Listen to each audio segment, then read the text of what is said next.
గద్దర్ గారి పైన. గద్దర్ గారు గతంలో భారతీయ జనతా పార్టీ కార్యకర్తల్ని, పోలీసుల విషయంలో గావచ్చు, ఇట్లా అనేక సార్లు అంటే చంపినోళ్ళ పైన పాటలు రాశారు. పాజిటివ్‌గా పాటలు పాడడం అనేది జరిగింది. వారికి ఎట్లా ఇస్తామని చెప్పేసి కూడా చెప్పడం అనేది జరిగింది. సో, అది ఆయన వర్షన్ అనుకోవచ్చా? మరి ఈ పద్మశ్రీ అవార్డులు, పద్మభూషణ్ అవార్డులు ఏ విధంగా సెలెక్ట్ చేస్తారు? సో, గద్దర్‌కి రాకపోవడం పైన ఏంటి మీ విమర్శ? ఇప్పుడు ఆయన వ్యక్తిగత అభిప్రాయమా, పార్టీ అభిప్రాయమా అనేది ఒకటి ఫస్ట్ తేలాలి. ఓకే. రెండవ అంశం ఏందంటే, ప్రధానమంత్రి గద్దర్ గారు చనిపోయినప్పుడు వారి శ్రీమతి విమల గారికి లేఖ రాస్తూ గద్దర్ గారు ఎంతో గొప్ప కాంట్రిబ్యూట్ చేశారు. గొప్ప సాహిత్యాన్ని, కళల్ని అందించారు. బడుగు బలైన వర్గాల కోసం ఆయన ఎంతో కృషి చేశారని ఆయన పొగుడుతూ ఆయన రాశారు. లేఖ రాశారు. అంటే ఒక ప్రధానమంత్రి లేఖ రాయడం అంటే అర్థం ఏంది? ఆయన కాంట్రిబ్యూషన్ ఉంటేనే కదా చేసేది. మరి అట్లాంటప్పుడు అదే పార్టీకి సంబంధించి ఒక ఆఫ్టర్ ఆల్ నువ్వు కేంద్ర మంత్రివి. హ్మ్. ఆ! నువ్వు ప్రధానమంత్రి కూడా కాదు. హ్మ్. సో, నువ్వు ఇవాళ నీ వ్యక్తిగత నిర్ణయం చెప్తున్నావా? పార్టీ నిర్ణయం చెప్తున్నావా? ప్రధానమంత్రి స్థాయి ఉన్నవాడేమో ఒకవైపు పొగిడితే నువ్వు తిడతన్నావు. ఓకే. అంటే అర్థం ఏంది? ఇవాళ అట్లా అనుకుంటే మందకృష్ణ మాదిగ కూడా మావోయిస్ట్ పార్టీలో పనిచేసినోడే. అవును. అవునా? గద్దరు మావోయిస్ట్ పార్టీలో పనిచేసినోడే. ఇద్దరు మావోయిస్ట్ పార్టీలో పనిచేసినోళ్ళే కాబట్టి ఇప్పుడు ఆయన బయటకొచ్చి కాంగ్రెస్‌కు చివరి అంకంలో అనుకూలంగా మారిండు. నువ్వు చివరి అంకంలో బీజేపీ అనుకూలంగా మారినావు. ఓకే. అంటే వర్గీకరణ పోరాటం చివరి అంకంలో నువ్వు ఇటువైపు వచ్చినావు. నీ పందా వర్గీకరణ కోసం. ఆయన తన పిల్లల్ని రాజకీయ అధికారం వైపు వాళ్ళ టికెట్ల కోసం అటువైపు పోయాడు. సో, కాబట్టి అంటే ఇద్దరు పందా మార్చుకున్నారు. అంటే ఇద్దరు మార్క్సిస్ట్ పందాన్ని మార్చుకున్నారు. ఒకవైపు ఒకాయన కాంగ్రెస్ వైపు పోయిండు. నువ్వు బీజేపీ వైపు పోయినావు. ఇప్పుడు నీది 30 ఏళ్ల పోరాట ఫలితంగా నీకు నీకు గుర్తింపు వచ్చింది. ఆ గుర్తింపులో భాగంగా నీకు పద్మశ్రీ వచ్చింది. హ్మ్. ఆ! కాబట్టి నువ్వు కమలానికి అనుకూలంగా నువ్వు నీకు వచ్చిందది. ఓకే. అవునా కదా? సో, ఇవాళ పద్మానికి అనుకూలంగా ఉంటే నీకు పద్మశ్రీ వస్తే, ఆయన పద్మానికి అనుకూలంగా లేడు కాబట్టి ఆయనకు పద్మశ్రీ రాలేదు. కానీ ఆయన కాంట్రిబ్యూషన్ ఉంది కదా! ఉంది. ఒక కళాకారుడిగా ఆయన 40 ఏళ్ళు గొప్ప కాంట్రిబ్యూషన్ చేశాడు. తెలంగాణ ఉద్యమానికి కాంట్రిబ్యూట్ చేశాడు. ఆయన అద్భుతంగా ప్రపంచంలో ఒక గొప్ప గాయకునిగా కూడా గుర్తింపు తెచ్చుకున్నాడు. సో, కాబట్టి ఆయన పేరు మీద రాష్ట్ర ప్రభుత్వం ఒక అవార్డు కూడా సినిమా రంగంలో అవార్డు కూడా ప్రకటించడం జరిగింది.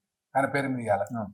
అంటే ఆయనకు ఇవాళ ప్రత్యేకంగా పద్మశ్రీతోనే గుర్తింపు వస్తుందని చెప్పేసి అనుకోవడం కంటే కూడా ఆయనకు ఆల్రెడీ గుర్తింపు ఉంది. ఓకే. సో, ఇవాళ పద్మశ్రీ ఇస్తే బాగుండేది. హ్మ్. ఆయన కాంట్రిబ్యూషన్ కళాకారునిగా, ఆయనది ప్రజా కళాకారునిగా, ప్రజా నాయకునిగా, ఉద్యమకారునిగా నీది. హ్మ్. సో, నీకెట్లయితే అర్హత ఉందో రావడానికి, ఆయనకు కూడా అదే అర్హత ఉంది.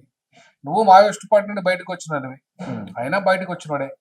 సో, మావోయిస్ట్ పార్టీలో ఇద్దరు పనిచేసి మీ భావజాలం డిఫరెంట్‌గా ఉన్నది కావచ్చు. ఓకే. అప్పుడు తర్వాత మీ పందా మార్చుకొని ప్రజాస్వామ్య పందంలో ఎన్నికల రాజకీయాల వైపు ఇద్దరు వచ్చారు కదా! ఇద్దరు ఎన్నికల రాజకీయాలను సపోర్ట్ చేశారు కదా! ఓకే. ఆ! నువ్వు బీజేపీ వైపు సపోర్ట్ చేస్తే కాంగ్రెస్ ఈ 2 ఎన్నికల పార్టీలే కదా! ఓకే. సో, కాబట్టి ఆయనకి మందకృష్ణకి ఇచ్చిన వాళ్ళు గదర్ గారికి ఎందుకు ఇవ్వలేదు? అంటే, అంటే ఆయన కాంగ్రెస్ పార్టీ అని ఇవ్వలేదు. సార్ ఇక్కడేందంటే, మందకృష్ణ గారు ఆరోగ్యశ్రీ విషయంలో కావచ్చు, వికలాంగుల పెన్షన్ విషయంలో కావచ్చు, తన జాతి కోసం ఫైట్ చేస్తున్నారు తప్పించి, మావోయిస్ట్‌ల ఉద్యమాలు చేశారు అది ఇది అన్నట్టు ఎవరికీ తెలవదు బేసికల్లీ. హ్మ్. గద్దర్ గారు ప్రత్యక్షంగా ఉన్నారు. మావోయిస్ట్‌లకు సంబంధించి పాటలు పాడారు. మావోయిస్ట్‌లకు సంబంధించి రచనలు చేశారు. సో, ఒక రాజ్యాధికారం అవసరం లేదు అనుకున్న సమయాలు కూడా చాలా సందర్భాల్లో చెప్పడం అనేది జరిగింది. మరి అట్లాంటి వ్యక్తి ఒక రాజ్యాధికారం ఇచ్చేటువంటి అవార్డుకి ఎంతవరకు వందకు అర్హుడైతారు? 200% అర్హుడే. ఎందుకంటే ఇవాళ అదే బీజేపీ పార్టీలో హ్మ్. ఎట్లా అర్హులండి? ఈటెల రాజేందర్ అదే భావజాలం ఉన్న పార్టీలో పనిచేసింది. ఎట్లా అర్హుడు? బొడిగె శోభక్క. ఆ! ఆమె ఎమ్మెల్యే, హ్మ్. మాజీ ఎమ్మెల్యే. ఆమె ఎట్లా అర్హురా? ఓకే. అదే బీజేపీ పార్టీలో చాలా మంది మాజీ మావోయిస్టులు కేంద్ర మంత్రులయ్యారు. ఓకే. మావోయిస్ట్ పార్టీ నుండి బయటకొచ్చినోళ్ళు బీజేపీలో చేరిన కేంద్ర మంత్రులయ్యారు. ఉత్తర భారతదేశంలో. వాళ్ళెట్లా అర్హులండి? అంటే నీ ప్రభుత్వంలో ఎమ్మెల్యేలు కావడానికి, మంత్రులు కావడానికి అర్హులైనప్పుడు ఒక కాంట్రిబ్యూషన్ అండి. ఒక ప్రతిభ ఆధారంగా ఇచ్చేటివి పద్మశ్రీలు అనేటివి. నువ్వు కళాకారునివైతే నీకు కళారంగంలో అద్భుతమైన నైపుణ్యత ఉంటే నీకిస్తారు. హ్మ్. విద్యారంగంలో ఉంటే విద్యారంగంలో ఇస్తారు. అట్లాగే నువ్వు గాయకుడివైతే గాయకునికి రంగంలో కేటగిరీలో ఇస్తారు. సినిమా ఇండస్ట్రీలో ఉంటే సినిమా ఇండస్ట్రీ. అంతేగాని నీకు నీ భావజాలానికి సంబంధం అంటే ఎట్లాంటిది తెలుగుదేశం ఆయన ఎవరు? బాలకృష్ణ. బాలకృష్ణ. ఆయన ఆయన భావజాలం డిఫరెంటు. అట్లాగే ఇవాళ ఈయన బా ఈ బీజేపీ భావజాలానికి ఇప్పుడు డైవర్ట్ అయ్యిండు ఎవరు? మందకృష్ణ గారు. సో, ఆయన భావజాలం డిఫరెంటు. ఈయన భావజాలం డిఫరెంటు. ఎవరిది? మన గద్దర్ గారు. గద్దర్ గారిది. భావజాలానికి ఏం సంబంధం అండి? ఒక కళాకారునిగా ఈయన గుర్తింపు వచ్చింది. ఎవరికి? బాలకృష్ణకి. ఆయన హ్మ్. ఒక పార్టీ. మందకృష్ణ గారికి ఒక ఉద్యమకారుడిగా గుర్తింపు వచ్చింది. ఆయన ఇప్పుడు ఆయన బీజేపీ అనుకూలంగా ఉన్నాడు. గద్దర్ గారు కాంగ్రెస్ కి అనుకూలంగా ఉన్నాడు. ఆయన భావజాలం ఒకప్పుడు ఒకటే ఉండే. కాబట్టి భావజాలానికి ఏం సంబంధం అండి? ఓకే. ఇది ప్రతిభ మీద ఆధారపడి ఇచ్చేది. ఆయన ప్రతిభావంతుడే, కళాకారునిగా ఆయన ప్రతిభావంతుడే. ప్రపంచమే గుర్తించింది, దేశమే గుర్తించింది. తెలంగాణ రాష్ట్రమే అద్భుతమైన పాటలు పాడిండు. ఆయన ఆయన పాటతో తెలంగాణ ఉర్రూతలూగించాడు ఉద్యమాల్లో. మరి అటువంటిప్పుడు ఆయనకి ఇస్తే తప్పేందండి? ఇప్పుడు నీ ఉద్యమకారునిగా నీకు గుర్తింపు వచ్చినప్పుడు పద్మశ్రీ వస్తే ఆయనకు కళాకారునిగా ఆయనకు రావాలి. అంటే కొంతవరకు లేట్ అయ్యి తర్వాత వచ్చేసారి రావచ్చేమో. ఇక్కడ మళ్ళీ తెలంగాణ సెంటిమెంట్ తీసుకొచ్చారు రేవంత్ రెడ్డి గారు.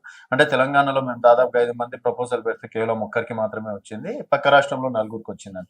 ఇక్కడ తెలంగాణ, ఆంధ్ర సెంటిమెంట్ కూడా ఏమైనా చూసుకునే అవకాశం ఉందనుకోవచ్చా? ఏమంటారు ఇప్పుడు గురువారెడ్డో బిరువారెడ్డో ఆయన రాయలసీమోడు, ఆయన ఆయన కూడా తెలంగాణడు కాదు. ఇవాళ తెలంగాణ కేటగిరీలో ఈయనకు రాలే, ఎవరికి? బాలకృష్ణకి. ఆంధ్ర కేటగిరీలో వచ్చింది. వచ్చింది దానిలో ఒకరికి వచ్చింది తెలంగాణలో. పక్క తెలంగాణ నుండి బాలకృష్ణ గారికి వచ్చింది. మరి ఆయన ఏం జరిగినట్టే కదా. ఇప్పుడు పక్క రాష్ట్రానికి ఆరో వస్తే, 4 వస్తే, ఈ రాష్ట్రానికి ఒకటే వస్తే ఎట్లండి? కనీసం ఒక 4 ఉండాలి కదా. అక్కడ 6 ఇస్తే 4 ఉండాలి. కనీసం ఒకటో 2 తక్కువ ఉండాలి. సో ఇక్కడ తెలంగాణ చిన్న చూపు చూస్తుంది అనుకో. 100% చూస్తుంది అన్నట్టే కదా. ప్రతిపక్ష పార్టీలో ఉన్నది కాబట్టి, కాంగ్రెస్ లో ఉన్నది కాబట్టి చిన్న చూపు చూస్తుంది. అదే బీజేపీ వాళ్ళ కూటమిలో అక్కడ ఉన్నారు కాబట్టి ఏపీలో మంచి ఇచ్చారు, అక్కడ అవకాశాలు ఎక్కువ ఇచ్చారు. కాబట్టి చిన్న చూపు చూస్తుందని చెప్పడంలో తప్పేముందంటే రేవంత్ రెడ్డి గారు అన్న మాట తప్పేంది? ఓకే.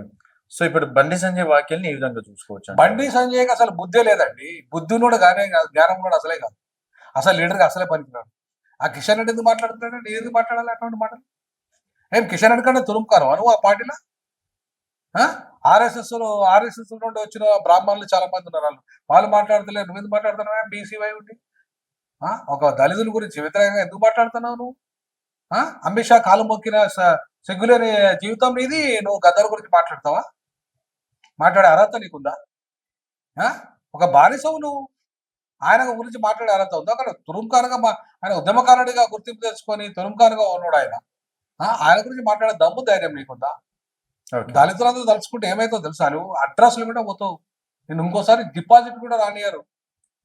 ఏమనుకుంటున్నావు బండి సంజయ్? ఇక్కడ ఆయన అనడంలో ఓకే, గద్దర్ గారు గొప్పోడే, నేను దానికి వ్యతిరేకించాను. కాకపోతే ఆయన భావజాలానికి మాత్రమే అని చెప్పి. అరే భావజాలం, నీ భావజాలంతో లక్షలాది మంది చచ్చిపోయారు. మరి నీ భావజాలంతో మా దళితులకు ఊచకొత్త కోసారు మీరు మమ్మల్ని. ముస్లింలను ఊచకొత్త కోసారు. ఇప్పటికీ మణిపూర్ లో నీ భావజాలంతో ఇవాళ వేలాది మందిని మంటల్లో కాల్చి పడేసిరా మీరు. మీ భావజాలం గొప్పదా ఏమన్నా ఈ దేశంలో? దుర్మార్గమైన భావజాలం నీది. అట్లాంటి భావజాలానికి ఇంకా భావజాలం గురించి మాట్లాడిన నైతిక అర్హత నీకుందా? ఓకే. ఇలా ప్రజాస్వామ్యం పేరుతో మొత్తం ఆర్య బ్రాహ్మణులు, విదేశీ బ్రాహ్మణులు వచ్చి నీ పార్టీలో ఉంటూ హైందవ ధర్మం పేరు మీద హిందూ సమాజాన్ని భ్రష్టు పట్టిస్తున్నది మీరు కదా. ఇలా హిందువులో బలి అవుతున్నది మేమంతా ఆది హిందువులం. ఈ దేశంలో, ఈ దేశ నిర్మాతలం మేము. ఈ దేశం మాది. ఆది జంబవతుడు మా ఆది పురుషుడు. శివుడు మా దేవుడు, మా ఆది గురువు, మా దేవుడు. ఇలా మీరు ఇవాళ శివుని ఒక గుళ్ళు బాగు చేస్తున్నారా మీరు? ఒక కాశీని బాగు చేసిరా మీరు? ఇవాళ ఒక వెమ్లవాడని బాగు చేసిరా మీరు? ఇవాళ మొత్తానికి వైష్ణవ ధర్మాన్ని పట్టుకొని ఇవాళ రాముడు వైష్ణవులైనా, మీద ఆర్యులైనా, మీకు ఈ ఆర్య దేవతలు ఆర్యులైనా, విదేశీయులైన ఆర్యులు ఇవాళ మీ దేవతలు, మీ సంస్కృతిలో గొప్ప సంస్కృతి. అదే సనాతన ధర్మం, వర్ణాశ్రమ ధర్మం, కుల ధర్మం, అంటరానితనాన్ని తీసుకొచ్చింది నీదొక ధర్మం అయినా బండి సంజయ్. ఆ ధర్మం గొప్ప ధర్మం అయితే ఛాలెంజ్ చేస్తున్నా. నీ ధర్మం అధర్మం అంటరాని వాళ్ళుగా మమ్మల్ని జాతి వేల సంవత్సరాలుగా తీసుకొచ్చిన నీ అధర్మానికి నువ్వు మాట్లాడే నైతిక అర్హత ఉందా మా దళితుడైన మామూలు గురించి? అరే అంతకంటే దుర్మార్గమైంది దోపిడీ. దానికి మందకృష్ణకి ఇచ్చారు కదండి, మందకృష్ణ మాదిగ గారికి ఇచ్చారు కదా. ఎక్కడ దళితులకు అన్యాయం చేసింది? ఇప్పుడు మందకృష్ణ మాదిగ గురించి ఏం చెడ్డగా మాట్లాడారు? మాల మాదిగలకు పంచాయతీ పెట్టిస్తాడండి ఆడ. మందకృష్ణకి ఇచ్చి మాలలకి ఇవ్వలేదు ఆడ. ఇప్పుడు మాదిగలకు ఇచ్చారు, మాల కింద తప్పేంది? నువ్వు ఎందుకు పంచాయతీ పెడతాను పెట్టిస్తాను ఈడ? రావచ్చేమో కదా. రావచ్చు, పక్కన పెట్టు. అని చెప్పి ఎట్లా మాట్లాడతాడు? ఇక్కడ మతాలను అడ్డం పెట్టడం ఎంతవరకు కరెక్ట్? 100% ఆయన చేసింది అదే అంటున్నా నేను. ఇవాళ 100-200% ఎలా నీ కాంగ్రెస్ మీద నీకు వ్యతిరేకత ఉంటే ఉండొచ్చు కాక, మాకు సంబంధం లేదు అది. కానీ గద్దర్ భావజాలము బయటకు వచ్చి, నేను ఇదే కాన్స్టిట్యూషన్ 2017లో బాబా గద్దర్కి ఇచ్చిన, గద్దర్కి భారత రాజ్యాంగం ఇచ్చి రాజ్యాంగాన్ని పట్టుకున్నా, పార్లమెంట్ పందాలకు రా, నువ్వు కంప్లీట్ గా వదిలేయి, ఆ భావజాలను వదిలేసేయండి. ఆయన బయటకు వచ్చిండు, భావజాలను వదిలేసుకున్నాడు. ఒక రాజ్యాంగం పట్టుకొని ఒక 10 ఏళ్ళు ఉద్యమం చేసిండు.